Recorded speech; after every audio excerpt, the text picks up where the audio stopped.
दोस्तों, इस वक्त मैं अपनी टीम के साथ में बेहला ईस्ट में आया हूँ, जहाँ पे तृणमूल कांग्रेस के उम्मीदवार सुभाषिष राय हैं, जो न सिर्फ एक वरिष्ठ नेता हैं बल्कि तृणमूल कांग्रेस के राज्यसभा सांसद भी हैं। तो आइए आज हम जानना चाहेंगे दादा से कि दादा, इस बार आप फर्स्ट टाइम यहाँ से इलेक्शन लड़ रहे हैं, तो ऐसे में आप जनता को क्या मैसेज देना चाहेंगे और उनसे क्या कमिटमेंट करना चाहेंगे? জনতার কাছে আমি এই বার্তাই পৌঁছাবো যে আমি 42 বছর ধরে এখানে রাজনীতি করছি। 42 বছর ধরে মানুষের পাশে থেকে মানুষের সেবা করার চেষ্টা করেছি। সর্বোপরি আমি ওকালতি করি।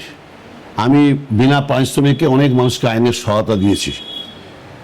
আমি দায়িত্ব পাওয়ার আগেও করেছি, দায়িত্ব পাওয়ার আগে আরও বেশি করে সক্রিয় হয়ে মানুষের পাশে থাকবার চেষ্টা করব। দাদা, আপনি তো এক্স সাংসদ আছেন, রাজ্যসভা এক্স সাংসদ আছেন, তো আপনি এটা জানাবেন কি আপনি যখন রাজ্যসভা সাংসদ ছিলেন এই এরিয়ার জন্য কি কি কি করেছেন? রাজ্যসভা তো এরিয়ার জন্য না, Rajya Sabha through out West Bengal. West বেঙ্গলের প্রত্যেক জায়গা, কলকাতা সহ দক্ষিণ চব্বিশ পরগনা সহ পশ্চিমবঙ্গের সর্বত্র আমার এমপি টাকায় কাজ হয়েছে। 25 কোটি টাকা পেয়েছিলাম, 1 কোটি টাকা পাইনি, 5 কোটি টাকা পাইনি, করোনার সময় বন্ধ ছিল। ওই 25 কোটি টাকা দিয়ে আলিপুরদুয়ার, দক্ষিণ দিনাজপুর, নদিয়া, মুর্শিদাবাদ কনভেনশন সেন্টার হয়েছে, প্রচুর অ্যাম্বুলেন্স দেওয়া হয়েছে সারা পশ্চিমবঙ্গে। ওয়েল ইকুইপড ক্রিটিক্যাল পেশেন্টের জন্য যাতে কুইকলি তাদের ট্রান্সফার করে হসপিটালে বাঁচানোর ব্যবস্থা করা যায়, তার সেই অ্যাম্বুলেন্স দেওয়া হয়েছে। থ্রু আউট ওয়েস্ট বেঙ্গল সবসময় যেখানে ওয়েটিং প্লেস থাকে যাত্রীদের, প্যাসেঞ্জারদের বসার জন্য, সেই ব্যবস্থা করা হয়েছে। কলকাতার সিসিটিভি যাতে নিরাপত্তা ব্যবস্থা আর উন্নত হয় তার জন্য টাকা দেওয়া হয়েছে। দক্ষিণ চব্বিশ পরগনার পানীয় জলের ব্যবস্থা করা হয়েছে। দক্ষিণ চব্বিশ পরগনার মধ্যেই আমাদের সংযুক্ত। তো ভোটার জন্য পুরো এন্টায়ার ওয়েস্ট বেঙ্গল জন্য যে যে জিনিস আপনি রাজ্যসভা সাংসদ হয়ে করেছেন সবগুলো জানিয়েছেন। দাদা, এখানে এই এরিয়াতে দেখা যাচ্ছে আগে অন্য ক্যান্ডিডেট ছিলেন, এখন আপনি আছেন, তো এইটা কি অ্যান্টি ইনকামবেন্সি না আর কি আছে? না না না না, ঘটনা হচ্ছে আমি দীর্ঘদিন এখানে রাজনীতি করেছি।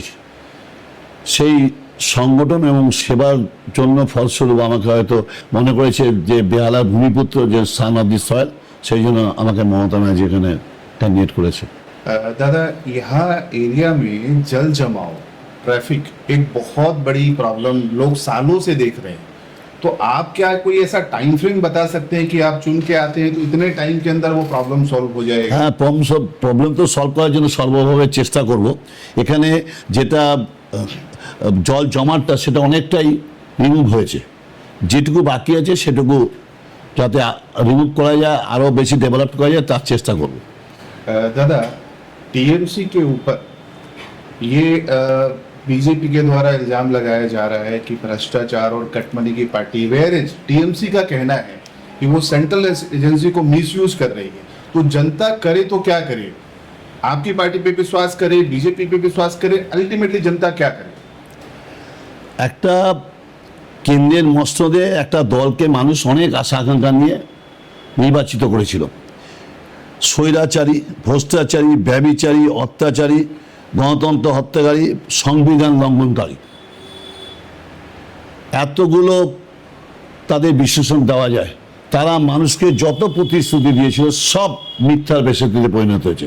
কিন্তু মমতা ব্যানার্জি, বাংলার মুখ্যমন্ত্রী, যা যা প্রতিশ্রুতি দিয়েছে, অ্যাসুরেন্স দিয়েছে, সব কিন্তু ফুলফিল করেছে। এখানে তফাৎ অনেক। মমতা ব্যানার্জি পেটের ভাতের জন্য লড়াই করছে, ওরা জাতপাত নিয়ে লড়াই করছে। দাদা, এই যে 5 সালের ডিউরেশন জনতা আপনাকে দেবে, ওর মধ্যে যদি কি টাইম ফ্রেম 5 সাল মধ্যে যদি আপনি ড্রেনেজ সমস্যা, ট্রাফিক সমস্যা কম না করতে পারেন, তাহলে কি আপনি কি নৈতিক জিম্মেদারি নিয়ে আপনি কি ওই সময় রিজাইন করবেন? না, রিজাইন তো আমাদের নিয়ম নেই। আমি দরকার পড়লে যদি আমি কাজ করতে ব্যর্থ, তাহলে আমি দলকে বলবো যে আমি দাঁড়াবো না। মানে আপনি নিজের রেসপন্সিবিলিটি নিয়ে বলবেন কি দাঁড়াবেন? দাঁড়াবো না। এটা তো জনতা দেখছে, এতগুলো ভিউয়ার দেখছে, এটা খুব বড় কথা কি আপনি নিজে একটা ক্যান্ডিডেট হয়ে বলছেন कि যদি আমি না করতে পারি তাহলে আমি দাঁড়াবো। तो दादा, आज ऐसे आने वाले समय में डेवलपमेंट की बात अगर आती है तो डेवलपमेंट में और आपको क्या दिखाई देता है? बंगाल की बात करें, बेहाला की बात करें, और क्या लगता है कि ये डेवलपमेंट आने वाले समय में आप लोग कर पाएंगे? না হাম তো বলা হয় সব কারণে যে আমি কোনো প্রতিশ্রুতি দেব না, আমি মানুষের পাশে থেকে যে প্রবলেম হবে সেই প্রবলেমগুলো সলভ করার চেষ্টা করবো তাদের পাশে থেকে। দাদা, আপনারই সরকার ছিল এখানে প্রিভিয়াসলি, আপনারই পার্টি বিধায়ক ছিল, তাহলে কি রিজন ছিল যেটা পূর্ণ ডেভেলপমেন্ট হতে পারেনি? ওর জন্য কে দায়ী, কে আছে?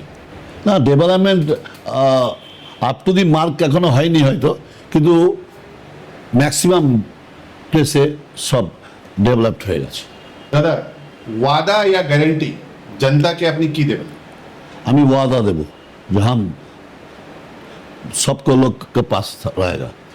दादा, केंद्र की सरकार अलग है, राज्य सरकार अलग है, ऐसे में इस समीकरण में वापस से जब राज्य सरकार अगर टीएमसी की बनती है तो ये जो कन्फ्लिक्ट होता है, ये बिहार की जो जनता है, इससे आप कैसे बैलेंस कर पाएंगे कि उनका डेवलपमेंट भी हो? चूंकि सेंट्रल में सरकार बीजेपी की है और यहाँ पे अगर टीएमसी की सरकार आती है तो इस कन्फ्लिक्ट को जनता पे प्रभाव ना पड़े, डेवलपमेंट होता रहे, इसके लिए आप कैसे बैलेंस करेंगे? সংবিধানের অনুযায়ী ফেডারেল সিস্টেমে কেন্দ্র ও রাজ্যের একটা সুসম্পর্ক থাকে, কেন্দ্র রাজ্যকে তার ডেভেলপমেন্টে সাহায্য করে, কিন্তু কেন্দ্র যদি বিমাতৃসুলভ আচরণ করে তা রাজ্য সরকার নিজেই চেষ্টা করবে।